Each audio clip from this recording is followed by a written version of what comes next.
Bonjour à toutes, bonjour à tous, bienvenue dans cette chronique cinéma qui, je l'espère, chaque semaine vous donne envie de sortir et d'aller au cinéma. Cette semaine, 4 films ont retenu mon attention.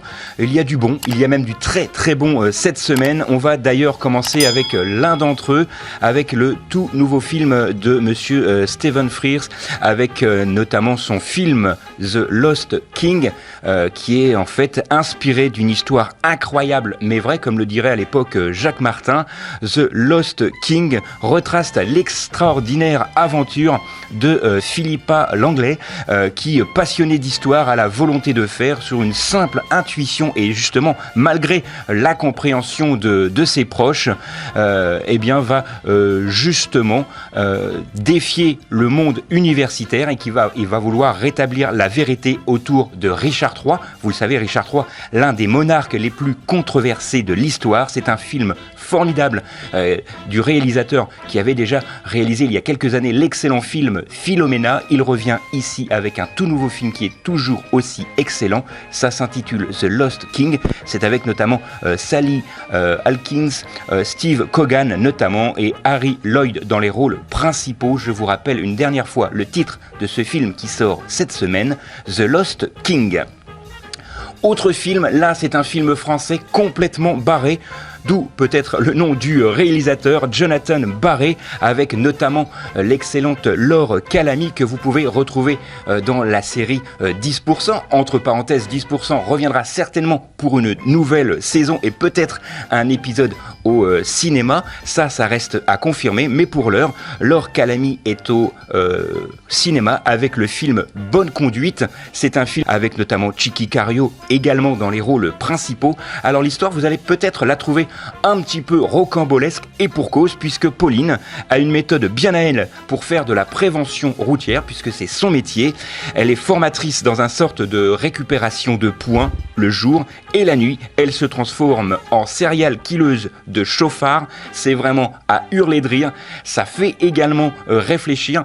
C'est un film qui normalement devait être réalisé par les réalisateurs vedettes, donc notamment Jonathan Barré, qui est donc le réalisateur mais qui avait également réalisé l'histoire de Max et Léon, mais là ce n'est pas eux qui ont écrit le scénario, ils sont juste à la réalisation, mais c'est vraiment formidablement fait.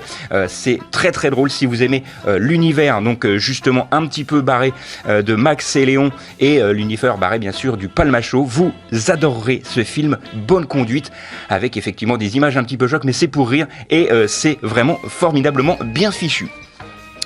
Autre sélection avec un film là beaucoup plus sérieux, Je verrai toujours vos visages, un film de Jeanne Henry, vous la connaissez certainement, elle avait réalisé il y a quelques années l'excellent film Pupille, elle revient ici donc avec ce film avec d'excellentes actrices, notamment Adèle Exarchopoulos, qui est également aux côtés de Leila Bekti, que l'on peut voir dans la série, entre guillemets, plus ou moins parodique, LOL sur Amazon Prime. Elles sont toutes les deux à l'affiche de cette 3e saison sur Amazon Prime, mais pour l'heure vous pouvez les retrouver dans Je verrai toujours vos visages, puisque vous ne le savez peut-être pas, mais en France depuis 2014 la justice restaurative propose à des personnes victimes mais des personnes également auteurs d'infractions de dialoguer entre elles, tout cela encadré par des professionnels. C'est formidablement bien fait, magistralement interprété par Leila Bekti et Adèle Exarchopoulos, qui est vraiment formidable dans ce film. Je verrai toujours vos visages, c'est un film très fort qu'il faut absolument voir cette semaine. Dernière sélection cette semaine avec le tout nouveau film de monsieur Romain Curio, avec notamment Alice Iaz dans le rôle principal. Le film s'intitule Apache. Ce film se passe dans les années 1900 entre Montmartre et Belleville, bien évidemment à Paris, où un gang d'ultra-violents font régner la terreur sur la capitale. Ils s'appellent les Apaches et il faut savoir que les Apaches ont réellement existé dans ces différents quartiers de Paris, et une femme prête à tout pour venger la mort de son frère va tout faire pour essayer de tuer l'homme qui a tué son frère, mais elle va plus ou moins être fascinée par ce dernier. C'est un film à réserver à un public averti parce qu'il y a quand même des images assez violentes, mais c'est un film que j'ai vraiment beaucoup apprécié. Il s'intitule Apache et il sort bien évidemment cette semaine. Alors attendez, avant de vous rappeler les films que j'ai sélectionnés pour vous cette semaine, je n'ai pas dit mon dernier mot, et notamment concernant une exposition qui a lieu actuellement à Châlons en Champagne. C'est une exposition qui a lieu à partir du 1er avril.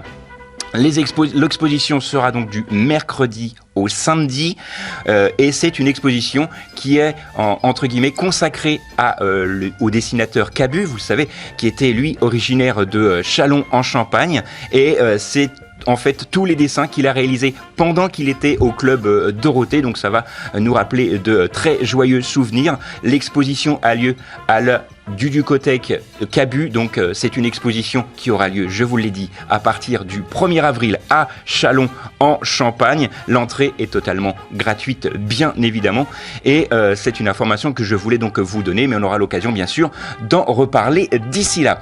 Voilà, c'est tout pour cette semaine. Quelques secondes pour vous rappeler les films qui ont retenu mon attention cette semaine. Nous avons commencé avec The Lost King, qui est un film à voir absolument. Bonne conduite de monsieur Jonathan Barré avec Laure Calamy dans le rôle principal.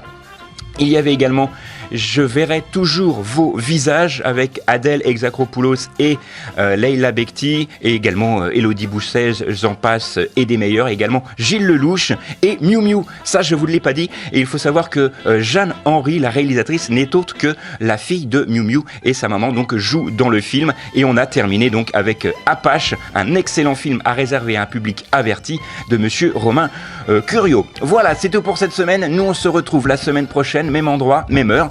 D'ici là, sortez, allez au ciné, et n'oubliez pas que le cinéma est fait pour tous ceux dont la curiosité est le plus grand des défauts.